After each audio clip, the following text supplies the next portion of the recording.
اگر ہم اللہ تعالیٰ سے یہ دعا کرتے ہیں نیک بندوں کے رستے پہ چلا، تو پھر ہم نیک بندوں کی سیرت بھی پڑھیں، ان کی تعلیمات بھی پڑھیں اور اس پر عمل بھی کریں، اور ساتھ یہ دعا کرتے ہیں کہ ہمیں برے لوگوں کے رستے سے بچا، تو پھر ہمیں اپنے عمل سے ثابت کرنا ہے کہ ہم یہود و حنود سے محبت نہیں کرتے بلکہ رسول اللہ صلی اللہ علیہ وسلم کی ذات گرامی سے محبت کرتے ہیں۔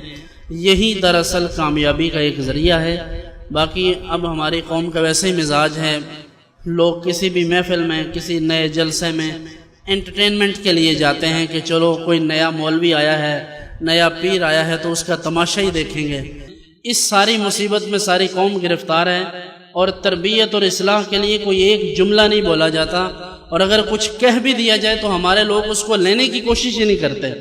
تو میں آپ سے یہ گزارش کرتا ہوں کہ خدا کے لیے بڑے دعوے کرنا چھوڑ دیں، صرف جوتا چرانا جو ہے نا وہ بند کر دیں۔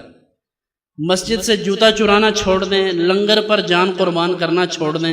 ساری محفل آرام سکون سے سنتے ہیں، جب کوئی لنگر تقسیم کرنے کی باری آتی ہے تو اس قوم کے حالات دیکھنے والے ہوتے ہیں، ایسے جیسے یہ مر جائیں گے۔ ابھی ہم وہ تھے مسلمان جنہوں نے اقوام عالم کی تربیت کرنی تھی، لیکن ہمارے اپنے حالات یہ ہیں کہ ہمیں ایسا لگتا ہے جیسے ہم آج سے 50 سال پیچھے زندگی گزار رہے ہیں۔ تو اس لیے آگے بڑھنے کی کوشش کریں، اپنے اندر دوسروں پر اثار کرنے کا جذبہ پیدا کریں اور اپنی اصلاح کی کوشش کریں۔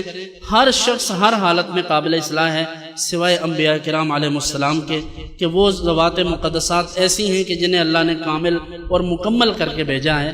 اللہ تعالی ہمیں توفیق دے کہ ہم ان کی سیرت طیبہ پر عمل کریں، انہ علی کل شیء قدیر۔